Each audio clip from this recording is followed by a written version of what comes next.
में क्या है, जैसे कि sine, cos, tan, cot, cosec और सेक, ये जो 6 चीज़ें हैं, अगर किसी ट्रायंगल में हमें उसकी साइड्स दी गई, यानी कि जो लंब को इंग्लिश में बोलते हैं परपेंडिकुलर, आधार यानी कि बेस उसको इंग्लिश में बोलते हैं, और कर्ण यानी हाइपोटेनस उसको बोलते हैं। इन 3 चीज़ों का नाम आपको याद होना चाहिए बिल्कुल। हिंदी में भी मैंने बता रहा हूँ, हिंदी में भी बता रहा हूँ, इंग्लिश में भी। तो लंब को परपेंडिकुलर, आधार को बेस बोलते हैं और कर्ण को हाइपोटेनस बोलते हैं।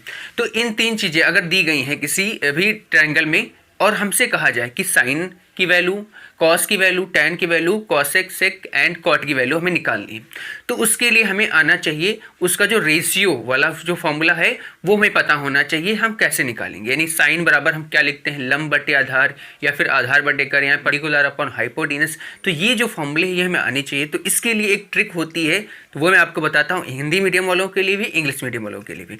तो हिंदी मीडियम वालों के लिए होती है लाल बटे कक्का। आप ऐसे याद रखें, लाल मतलब लंब, ठीक, लाल मतलब क्या यहाँ पे है, लंब से मतलब इसका है, इसको हम यहाँ पे लिख दे रहे हैं लंब से। आधार, ए का मतलब यहाँ से है आधार से, और के का मतलब है यहाँ से कर्ण से, ठीक है। तो हिंदी वालों के लिए ये लंब है, ये आधार है, ये कर्ण है, इसका मतलब यहाँ पे हो गया। और जो इंग्लिश वालों के लिए P B P upon H H B, P B P upon H H B. इसको याद करने की कैसा तरीका है कि पाकिस्तान भूखा प्यासा और हिंदुस्तान हरा भरा, ऐसे याद कर सकते हैं, पाकिस्तान भूखा प्यासा, हिंदुस्तान हरा भरा, ठीक है। अब P का मतलब यहाँ पे है परपेंडिकुलर से, ये P का मतलब यहाँ पे है, B का मतलब यहाँ पे बेस से है, ठीक है, और यहाँ पे H का मतलब होता है हाइपोटेनस से, ठीक है। तो ये इनके लिए अलग मीनिंग है।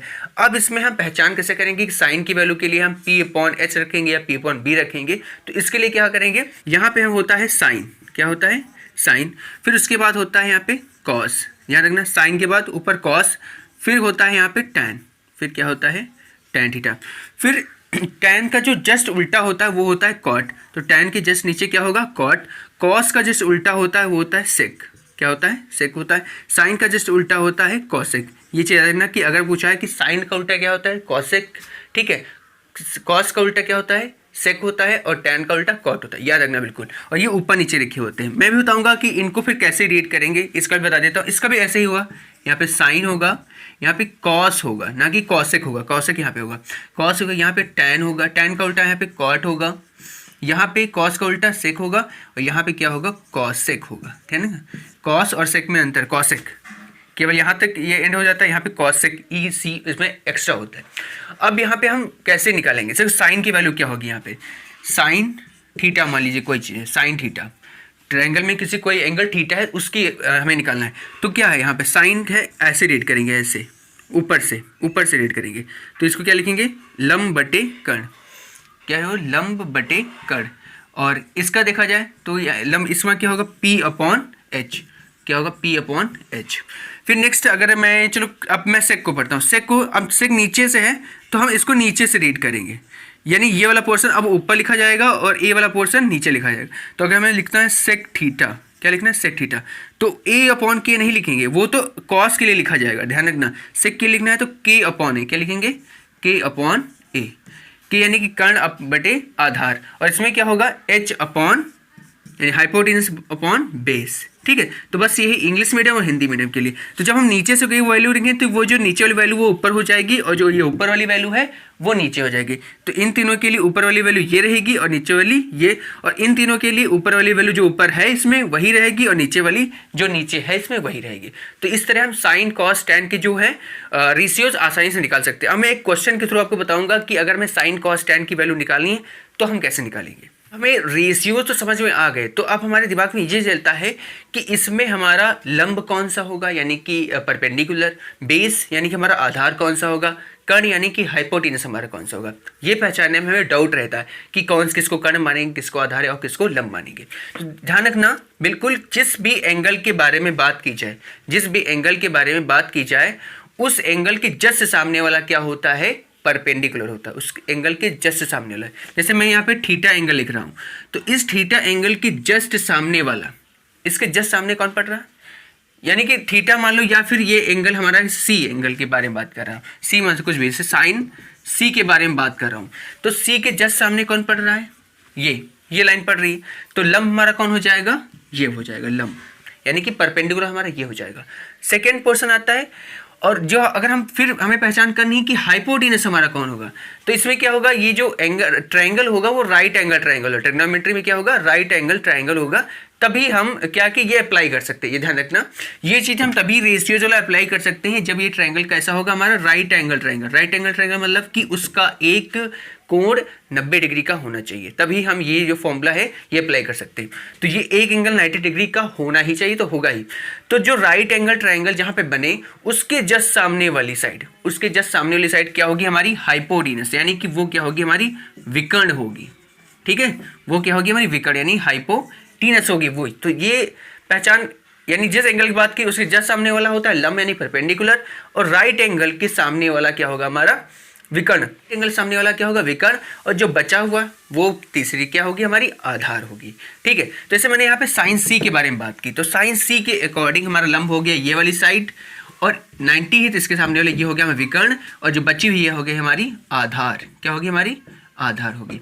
अब यहाँ पे मैं फॉर्मूला लगाता हूँ, साइन सी की वैल्यू निकालना चाहता हूँ। तो साइन सी बराबर होता है, यानी साइन बराबर यहाँ पे क्या होता है, लंब बटे कर्ण। तो यहाँ पे मैं लिख लूँगा लंब बटे कर्ण। अब लंब कितना है 12, यहाँ पे 12 लिखेंगे, कर्ण कितना है 13, 12/13, ये आंसर आ गया। मैं सेकंड एक और क्वेश्चन करता हूँ।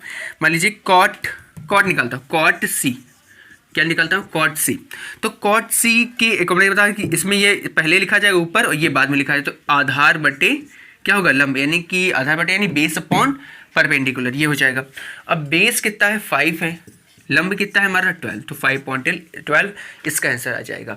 तो इस तरह जिस भी एंगल के बारे में बात की, अब थोड़ा ट्विस्ट आने वाला है। ट्विस्ट क्या है, मैंने बस साइन सी के बारे में बात की, तो हमारा ये हो गया लंब और ये हो गया विकर्ण। आपको सीधे दिख भी रहा है फिगर कि ऐसे ही बना हुआ, ये सीधा खड़ा है तो हम लंब कहेंगे, ऐसा टेढ़ा है तो हम विकर्ण कहेंगे, और ये ऐसा बेस तरीके बना हुआ तो हम इसको बेस कह देंगे।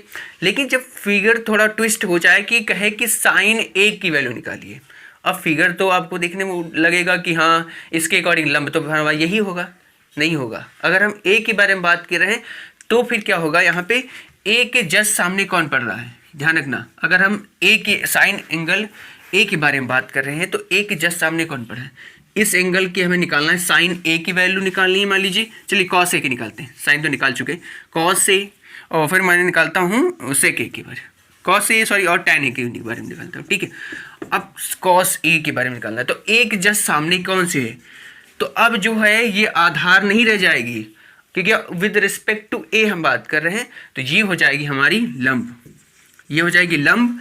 और जो हमने कर्ण की पहचान बताई थी वो क्या है, 90 के सामने, 90 हमारा वहीं पे रहेगा, तो विकर्ण हमारा हमेशा वही रहेगा। पहचान के लिए 90 के सामने वाली जो साइड होती है वही विकर्ण होती है, तो विकर्ण हमारा चेंज नहीं हुआ है। जब जब चेंजेस होंगे तो लंब आधार में बदल जाएगा और आधार लंब में बदल जाएगा। तो पहले ये हमारा आधार था, अब ये इसके अकॉर्डिंग हो गया हमारा लंब, और ये लंब था, अब इसके अकॉर्डिंग ये हो गया हमारा आधार। ये चेंजेस होते हैं। तो क्वेश्चन में बस आपको यही ट्विस्ट देखने को मिलेंगे। जब सिंपल क्वेश्चन होगा तो वैसे दे दिया जाएगा, जब थोड़ा ट्विस्ट होगा फिगर ऐसे बना दिया जाएगा और पूछ लेगा इस एंगल के बारे में, तो हम कंफ्यूज होकर ये लंब ना मान लें और ना ये आधार मान लें। जिस एंगल की बात करें उसके जस्ट सामने वाला लंब होता है, और जो अदर साइड बचती है वो हमारा क्या होता है, आधार होता है। तो कॉस ए क्या होगा, ए अपॉन के, क्या होगा है आधार बटे कर्ण।